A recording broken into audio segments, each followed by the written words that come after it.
Hello and welcome students. Operating system का आज का हमारा टॉपिक रहने वाला है डेडलॉक। डेडलॉक का पार्ट 1 हम लोग आज के इस लेक्चर में कवर करेंगे और पार्ट 2 को नेक्स्ट वीडियो लेक्चर में हम कंटिन्यू करने वाले हैं। सो क्या कंटेंट्स रहेंगे पार्ट 1 में? सबसे पहला कंटेंट हम लोग देखने वाले हैं what is deadlock. Next content will be example of deadlock. Deadlock को एक एग्जाम्पल के साथ भी हम एक्सप्लेन करेंगे। Next will be what is circular wait. Circular wait क्या होता है, और उसके बाद advantages and disadvantages of deadlock method. So let's move towards our first content जो कि है व्हाट इज़ डेडलॉक। डेडलॉक क्या होता है? ऑपरेटिंग सिस्टम का एक one of the most important topics है डेडलॉक। पेपर में आपको इसके ऊपर कोई ना कोई क्वेश्चन मिलेगा ही मिलेगा। सो बेसिकली डेडलॉक क्या होता है हम लोग अभी देखने वाले हैं। So the first point is every process needs some resources to complete its execution. However, the resource is granted in a sequential order. System में बहुत सारे रिसोर्सेज अवेलेबल होते हैं और जितने भी प्रोसेसेस सिस्टम में है उस हर एक प्रोसेस को खुद का एग्जीक्यूशन कंप्लीट करने के लिए कोई ना कोई रिसोर्स की ज़रूरत पड़ती है। ठीक है, the process request for some resource. Process क्या करेगी? खुद का एग्जीक्यूशन कंप्लीट करने के लिए सिस्टम का कोई तो भी एक रिक्वेस्ट के रिसोर्स के लिए रिक्वेस्ट करेगी और ये रिसोर्सेस हमेशा सीक्वेंशियल मैनर में ग्रांट किए जाते हैं, प्रोसेसेस को अलोकेट किए जाते हैं। OS grants the resource if it is available, otherwise let the process wait. Now suppose आपके सिस्टम में resource R1 and resource R2 ये दो रिसोर्सेस अवेलेबल है और सिस्टम में बहुत सारी प्रोसेसेस है। अगर P1 प्रोसेस को रिसोर्स R1 चाहिए तो ऑपरेटिंग सिस्टम सबसे पहले तो चेक करेगा कि R1 रिसोर्स अवेलेबल है कि और किसी प्रोसेस ने उसको होल्ड करके रखा है। अगर वो रिसोर्स R1 रिसोर्स अवेलेबल है तो ऑपरेटिंग सिस्टम इजीली ग्रांट कर देगा, मतलब प्रोसेस 1 को R1 रिसोर्स इजीली मिल जाएगा।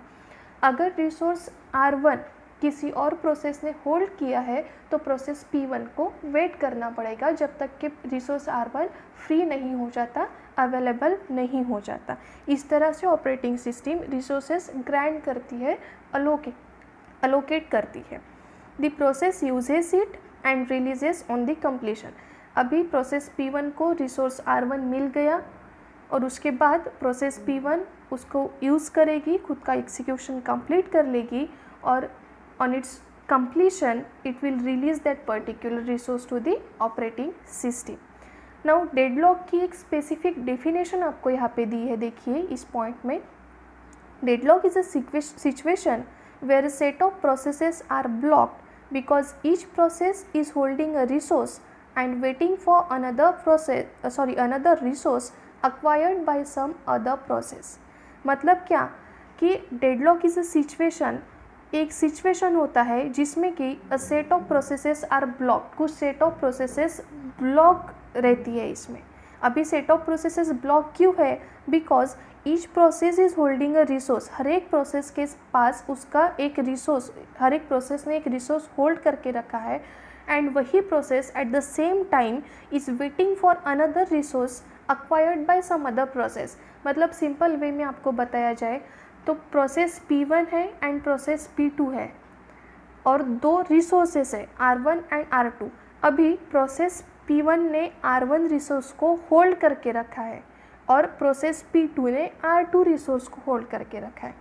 अभी इस सिचुएशन में अगर प्रोसेस P1 को R2 रिसोर्स चाहिए और eight the same time process P2 को R1 रिसोर्स चाहिए तो वहाँ पे डेडलॉक ऑकर हो जाएगा। मतलब ना ही प्रोसेस P1 प्रोसीड कर पाएगी क्योंकि उसको क्या चाहिए? रिसोर्स R2 जो कि ऑलरेडी प्रोसेस P2 ने होल्ड करके रखा है, और ना ही प्रोसेस P2 प्रोसीड कर पाएगी बिकॉज प्रोसेस P2 को कौन सा रिसोर्स चाहिए?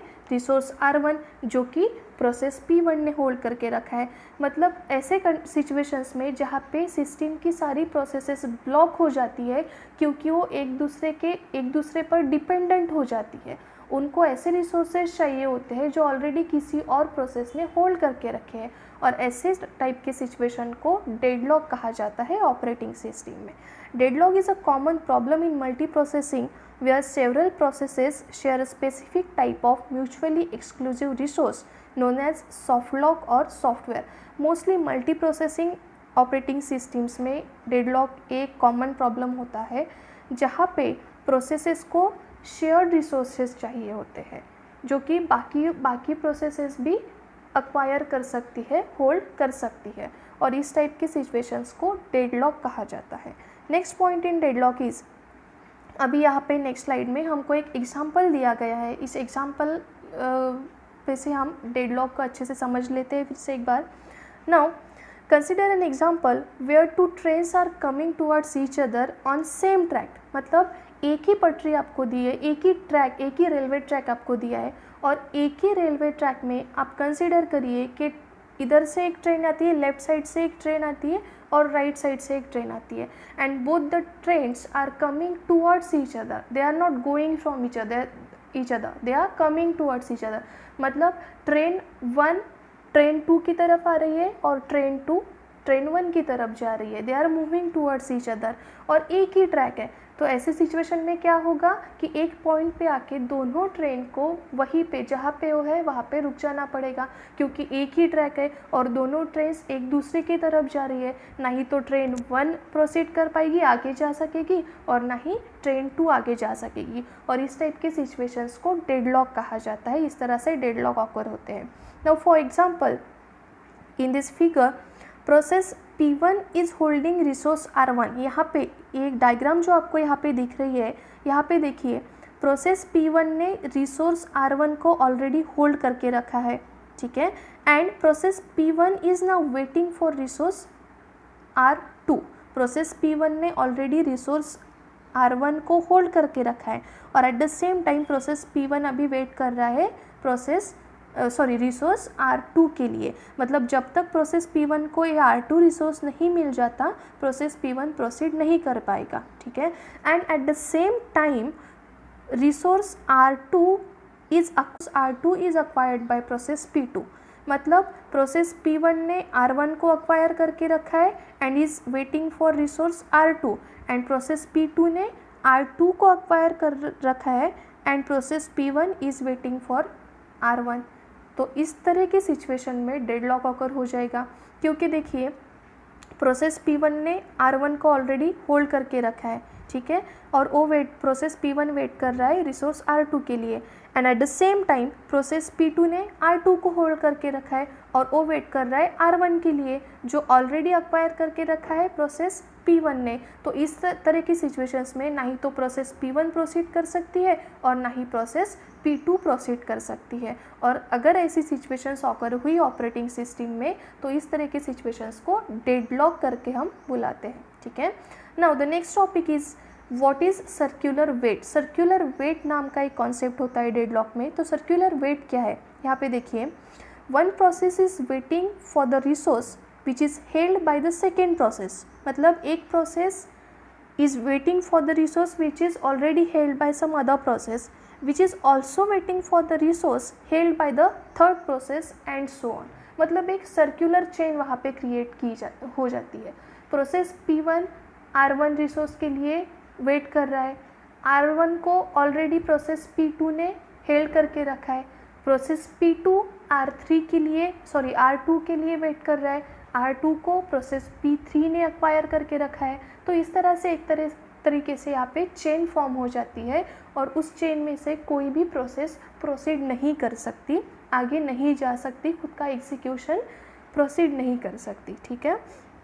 This will continue until the last process is waiting for a resource held by the first process। और इस तरह से पूरी एक सर्कुलर चेन यहाँ पे क्रिएट हो जाती है। This creates a circular chain। For example, process A is allocated resource B as it is requesting resource A। मतलब प्रोसेस A है, उसने प्रोसेस B को होल्ड करके रखा है और वो रिसोर्स A के लिए वेट कर रही है, रिक्वेस्ट कर रही है। In the same way process B is allocated resource A। Process B को A रिसोर्स मिल गया है, A को उसने होल्ड करके रखा है, and it is now requesting for resource B।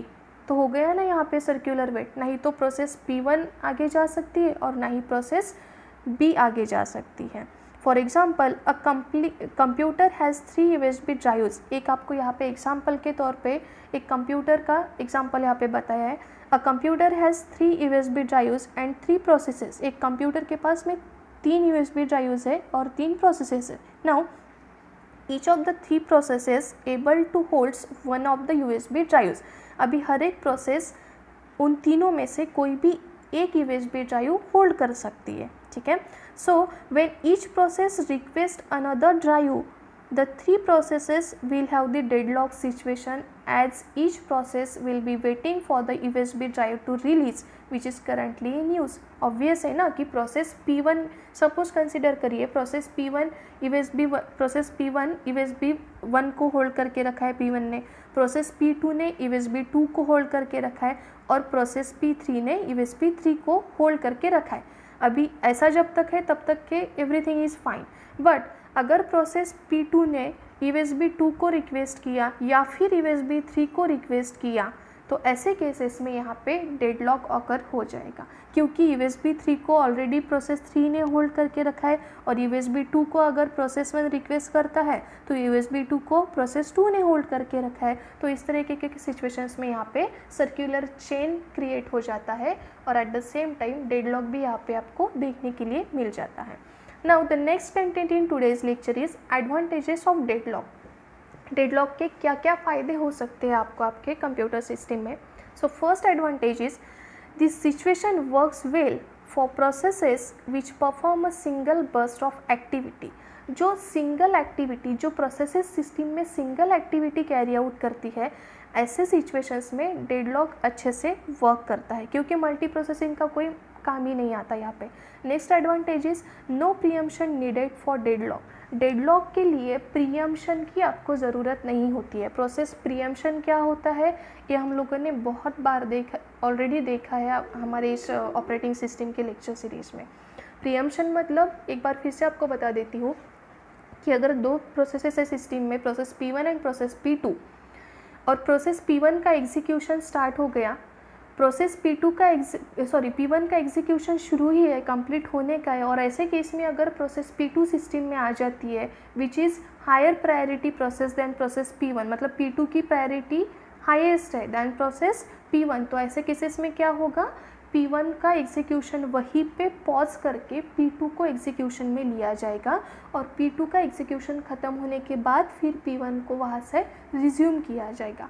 इस तरीके के सिचुएशंस को कहा जाता है प्रीएम्पशन, और डेडलॉक के लिए आपको प्रीएम्पशन की ज़रूरत नहीं होती है।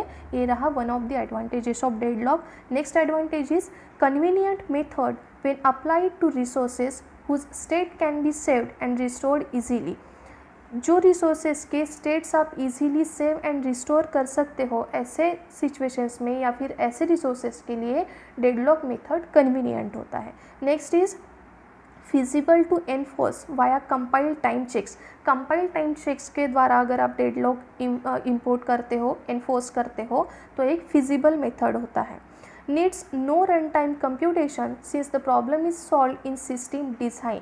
रन टाइम कंप्यूटेशंस की ज़रूरत नहीं पड़ती है आपको डेडलॉक रिजॉल्व करने के लिए, क्योंकि डेडलॉक अगर रिजॉल्व करना है तो आपको आपके सिस्टम डिज़ाइन में ही उसको रिजॉल्व करके रखना होता है। रन टाइम पे आप डेडलॉक को या फिर रियल टाइम सिचुएशंस में डेडलॉक को आप अवॉइड नहीं कर सकते हो। So there requires no run time computation, ठीक है। Now the last content in today's lecture is disadvantages of deadlock, and the first disadvantage of deadlock is delays process initiation। Because जब भी कोई नई प्रोसेस सिस्टम में initiate करना चाहते हो आप, तो पहले ही आपको चेक कर लेना होता है कि उस पर्टिकुलर प्रोसेस को कौन कौन से रिसोर्सेस लगने वाले हैं, ताकि आगे जाके डेडलॉक जैसे प्रॉब्लम अराइज ना हो। तो इसलिए प्रोसेस इनिशिएशन डेडलॉक के सिचुएशंस में डिले हो जाता है। Next disadvantage of deadlock is processes must know future resource need, क्योंकि आपको डेडलॉक अवॉइड करना है, क्योंकि डेडलॉक रियल टाइम सिचुएशंस में तो आप अवॉइड नहीं कर सकते हो, उसके लिए रन टाइम आपको नहीं प्रोवाइड किया जाता है, ठीक है। तो इसके लिए जब भी आप कोई प्रोसेस एग्जीक्यूट करना चाहते हो सिस्टम में, तो पहले ही आपको उसके फ्यूचर रिसोर्सेस नीड्स पता कर लेने होते हैं। Next is preempts more often than necessary. मतलब डेडलॉक में क्या होता है कि आपको डेडलॉक अगर अवॉइड करना है तो प्रोसेसेस का प्रीएम्पशन बहुत ज़्यादा होता है, यहाँ पे उसकी प्रीएम्पशन की फ्रीक्वेंसी बहुत ज़्यादा होती है, क्योंकि आपको डेडलॉक अवॉइड करना होता है। शेयर्ड रिसोर्सेज को एक दूसरे के साथ प्रॉपरली सिंक्रोनाइज्ड मैनर में शेयर करने के लिए आपको प्रीएम्पशन बहुत ज़्यादा करना पड़ता है प्रोसेसेस का। Next is disallows incremental resource request. यहाँ पे डेडलॉक के दौरान इंक्रीमेंटल रिसोर्स रिक्वेस्ट आप नहीं कर सकते हो।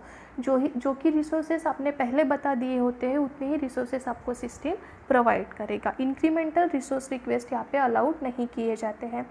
And the last disadvantage of deadlock is inherent preemption losses. बहुत ज़्यादा प्रीएम्पशन अगर आप सिस्टम में करते हो तो सिस्टम की इफ़िशियंसी कहीं पे कम हो जाती है, और उस तरीके से फिर इनहेरेंट प्रीएम्पशन लॉसेस आपको देखने के लिए मिल जाते हैं जब बहुत ज़्यादा डेडलॉक सिचुएशंस अराइज होती है आपके सिस्टम में। सो इस तरह से फ्रेंड्स आज हम लोगों ने इस लेक्चर में डेडलॉक का पार्ट 1 कंप्लीट किया। डेडलॉक का पार्ट 2 देखने के लिए चैनल पे बने रहे। Thank you. Have a fantastic day.